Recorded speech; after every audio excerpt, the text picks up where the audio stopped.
ഇന്ന് തന്നെ ഡൗൺലോഡ് ചെയ്യൂ. കാണൂ നിങ്ങളുടെ ഫേവറേറ്റ് ഷോസ്.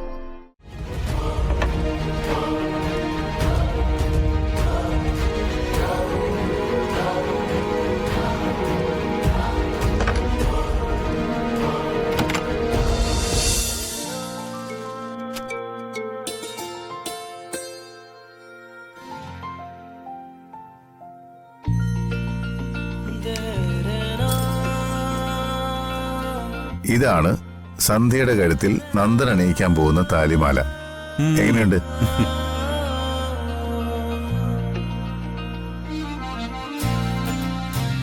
നോക്കട്ടെ. കൊള്ളാം, നന്നായിട്ടുണ്ട്.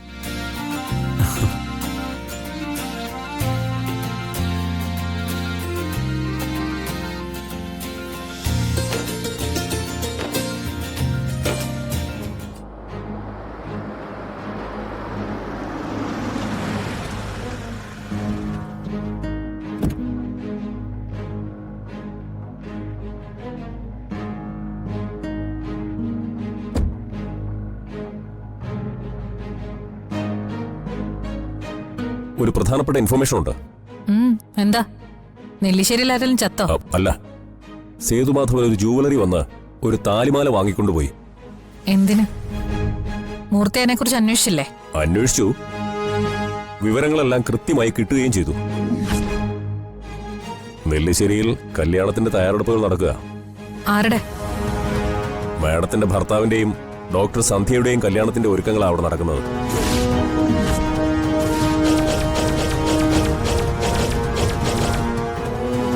അതീവ രഹസ്യമായി ക്ഷേത്രത്തിൽ വെച്ച് മാലയിടുന്നതിനുള്ള ഒരുക്കങ്ങളെല്ലാം തയ്യാറായി കഴിഞ്ഞു.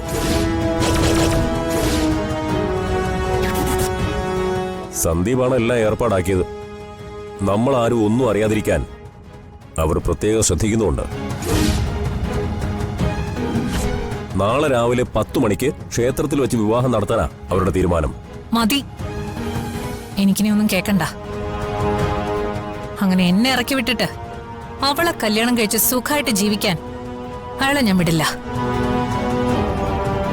ഇനിയൊന്നും നോക്കാനില്ല മൂർത്തി. നാളെ താലി കെട്ടാൻ അവൾ അമ്പലത്തിൽ എത്തരുത്.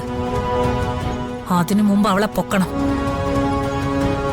അതിനേക്കാൾ എളുപ്പം അവളെ അങ്ങ് തട്ടിക്കളയുന്നല്ലേ? വേണ്ട. തൽക്കാലം ഒരു കേസിൽ പ്രതിയായി ജയിലിൽ പോകാൻ സമയമില്ല. അത് ഞാൻ പറഞ്ഞേ. ഇന്ന് രാത്രി അവളെ കിഡ്നാപ്പ് ചെയ്തിരിക്കണം.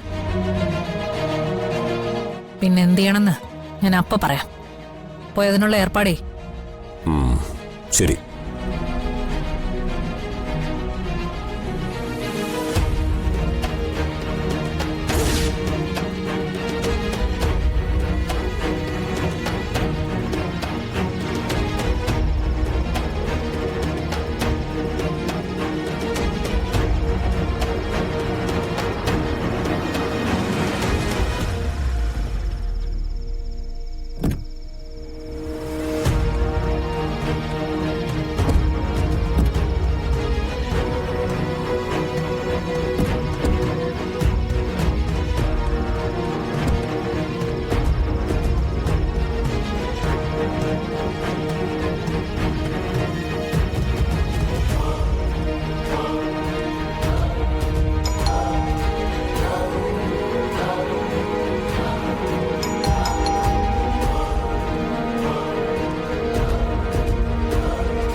സോറി, ഞാൻ കരുതി അവന്തികയുടെ ആൾക്കാരായിരിക്കുമെന്ന്.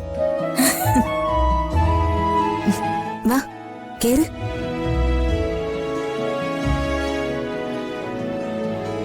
ഇരിക്കെ. എന്തായാലും ഭാഗ്യായി. ഒരു നിമിഷം വൈകിയിരുന്നെങ്കില് ഞങ്ങൾക്ക് അടി കിട്ടിയാനെ.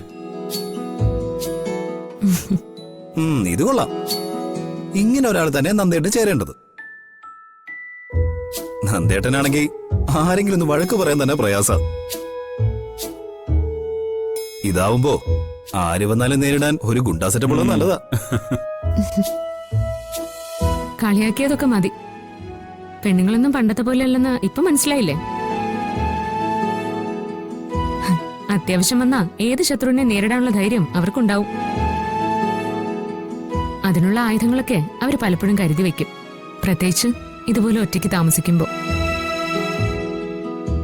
അവന്തിക എന്തായാലും വെറുതെ ഇരിക്കില്ലെന്ന് എനിക്കറിയാം. നന്ദേട്ടന് അവൾ എന്തായാലും ഒന്നും ചെയ്യില്ല. പകരം എന്നെ തീർക്കാനായിരിക്കും അവൾ ഉദ്ദേശിക്കുന്നത്. ഇതുകൂടി മുൻകൂട്ടി കണ്ടോണ്ടാ അച്ഛൻ ഞങ്ങൾ ഇങ്ങോട്ട് പറഞ്ഞു വിട്ടത്. വേഗം പെട്ടിയും കിടക്കെ എല്ലായിടത്തും തയ്യാറായിക്കോ. നമുക്ക് നെല്ലിശ്ശേരിയിലേക്ക് പോവാം. എന്തിനാ നിങ്ങൾ ഇങ്ങനെ പേടിക്കുന്നേ? എന്നെ ആരും ഒന്നും ചെയ്യില്ല. അഥവാ ആരെങ്കിലും വന്നവരിൽ ഒരാളെങ്കിലും തീർത്തിട്ട് മാത്രമേ എന്നെ എന്തെങ്കിലും ചെയ്യാൻ സാധിക്കൂ. അതൊക്കെ ശരിയാ, സമ്മതിച്ചു. പക്ഷേ എന്തിനാ അത്രയ്ക്ക് റിസ്ക് എടുക്കുന്നേ? നാളെ ഒരു നല്ല കാര്യം നടക്കാൻ പോവല്ലേ. അതിനിടയ്ക്ക് ആർക്കും ഒരു നഷ്ടം ഉണ്ടാവാൻ പാടില്ല. ഈ രാത്രി ഇവിടെ ഒറ്റയ്ക്ക് താമസിക്കുന്നത് സുരക്ഷിതമല്ലെന്ന് അച്ഛന് മാത്രമല്ല ഞങ്ങൾക്കും തോന്നി. അതുകൊണ്ട് ഇന്നു മുതൽ സന്ധ്യച്ച് നെല്ലിശ്ശേരി താമസിച്ചാൽ മതി. അത് വേണ്ട. കല്യാണം കഴിഞ്ഞാ ഞാൻ അങ്ങോട്ട് തന്നെയല്ലേ വരാൻ പോകുന്നത്. അതും സന്ധ്യച്ചയുടെ വീട് തന്നെയല്ലേ? അവിടുന്ന് രണ്ടുപേരും കൂടി കല്യാണത്തിന് പോയാലും ഒരു കുഴപ്പമില്ല. അതുമാത്രമല്ല, പണ്ട് രണ്ടുപേരും കൂടി താലി കെട്ടാൻ ഒറ്റയ്ക്ക് ഒരു ദിവസം ക്ഷേത്രത്തിൽ പോയപ്പോ അറിയാലോ.